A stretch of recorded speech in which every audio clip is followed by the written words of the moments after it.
Well, the ruling party's three-day NEC meeting officially comes to close today.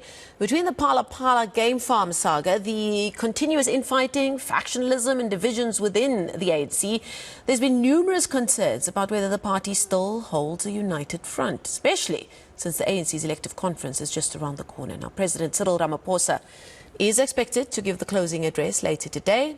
eNCA senior reporter Aviwe Mtila is on the ground and brings us the very latest, and he joins us live there from Nasrec. Aviwe, news coming in a couple of hours ago that the president would indeed be giving those closing remarks. And when we spoke a little earlier, you said that you feel that that is an indication that indeed we'll have a better semblance of how united that front is. Bring us up to speed, why don't you? Well, in around an hour and a half, Marcel, that is, we're expecting the President, Cyril Ramaphosa, to deliver the closing remarks. That's about at 4 o'clock. Still, the NEC meets now, in what we understand is their last NEC meeting ahead of the elective conference. They've ironed out a lot of the issues and the reports that we do understand were on the agenda over the 3 days. State capture report being one of them, the integrity report being one of them. And if what we are told is anything to go by, we do understand, in fact, that they've agreed that President Cyril Ramaphosa will not be told to step aside, headed to the elective conference, as well as NEC also not told to step aside. But in fact, I want to now touch on the financial disclosure. And we do understand that one of the people that are in the electoral committee there is Chief Matsela. Just to understand, we do understand, Chief, thank you for joining us at eNCA. We do understand that the deadline for people who are gunning for positions either in the NEC or the top 6 was on the 11th, which was last Friday. Has everyone come forward that looks to have positions? We did send a communication that says that those who are in the campaigns now, campaigning to be nominated by branches for the NEC positions in December, must disclose their financial statements, which include the source of funds and also the expenditure items in terms of where are they spending the money on the various campaigns. That was the deadline was on the 11th of November, the last Friday. We have seen some up to about 10 members of the ANC, senior members of the ANC who are on a campaign program, who have come forward with information. Some of them have shown us their financial figures. Some of them are saying that we'll wait for the time when we accept nomination. Then we'll declare the information to you, because that's when we'll start to campaign in earnest. So all of that is quite an interactive process with those that are candidates or potential candidates for the NEC positions in December. And who has come forward and met that 11th of November deadline in the meantime? In the meantime, you've got Joe Maswanganyi, you've got Kensani, Kubai, Mamluko, you've got Ronald Lamula, you've got David Masondo, you've got Pumulo Masuale, and a few other comrades that have made those disclosures, including Comrade Nkosazana Dlamini Zuma, who has come forward with her own information as to what is she doing regarding the finances of her campaign. And who hasn't? Because the deadline was the 11th, and we do understand, of course, there are names such as the President Cyril Ramaphosa, as well as NEC, which we have seen in the nomination lists of some of these provinces and the leagues themselves. Have they come forward, and have they said, if they haven't, why not? No, they have not come forward, but we have had discussions with some of the officials who are, preparing the information for us. Perhaps because those are bigger campaigns, maybe it takes time for them to compile the information. But we hope that we'll be receiving the information as soon as possible.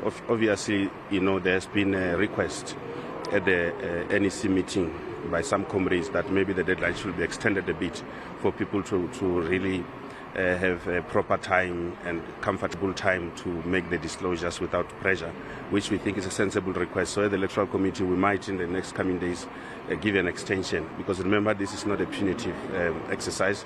It's a collaborative exercise in the interest of transparency, because we want to run a very clean electoral process this time around.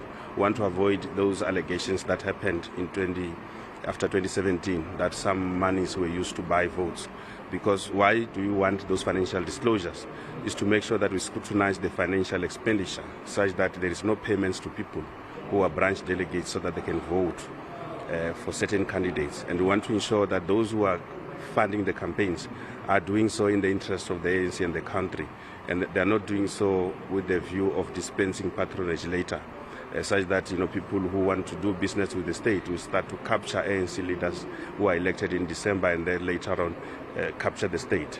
And as the electoral committee, what do you then look for in order to give a person a green light to campaign for the NEC or the top six, or to disqualify them? What do you look for? We engage in a compulsory vetting process.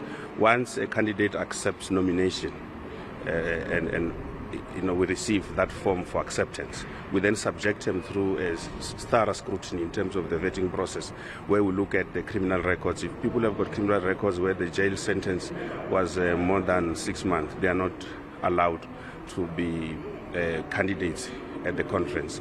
And if people have been affected by the step-aside rule, are also not allowed. And we want to clarify this step-aside rule because there's a view that that rule is not applied consistently.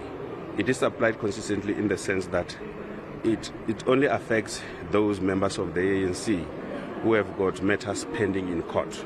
It means that the prosecution authorities have now preferred charges, and there's a matter in court to be decided by the courts, and they will appear any time before the courts. It's very different from cases that are opened in the police stations, because anybody can just go and open fictitious cases in the police stations with the view of disqualifying others. So that's how it's applied. So that's also going to be a very important factor in us deciding as to who qualifies to contest in the forthcoming elective conference.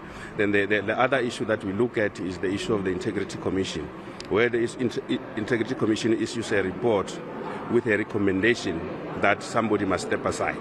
That person automatically will not be allowed to be a candidate for the conference. And we do know, when you mention the Integrity Committee, it makes me think of the Integrity Report, which of course we understand delved into the Phala Phala saga at this NEC meeting, as well as the Digital Vibe saga, which which talks about Aviwe Mtila as well. Has it come to the fore to the Electoral Committee? No, for us, we only consider such reports when the candidates have been nominated. It means after we consolidate the provincial nominations into a national consolidated list, then we then see who is now nominated. So when that happens, is we go to the candidates and say, you are nominated, you must accept or decline. Once they accept, our vetting process kicks in. We are not able to vet before that because we'll be jumping the gun. What if you vet a person who's not going to accept nomination? All right, thank you very much. Chief Mtila there from, the Secretary of the Electoral Committee, of course, just ironing out what has happened so far, the people that have actually disclosed their financial status heading to that elective conference, which we do understand, of course, kicks off the 16th of December till the 20th of December, electing the ANC leadership. That's the top 6 as well as the top 80 then that forms part of the NEC, which is the highest decision-making body of the African National Congress in between conferences. They were supposed to disclose their financial status and their campaigns by the 11th of November, which we do understand lapsed last Friday. Some of them haven't. We do know President Cyril Ramaphosa is one of those that haven't, as well as Aviwe Mtila. None of those that have actually indeed disclosed their finances and their statuses. Nkosazana Dlamini Zuma, Ronald Lamola, Phumla Masualle, just to mention some of the 10 which we do understand have opened up about their finances and their campaigns heading to the elective conference.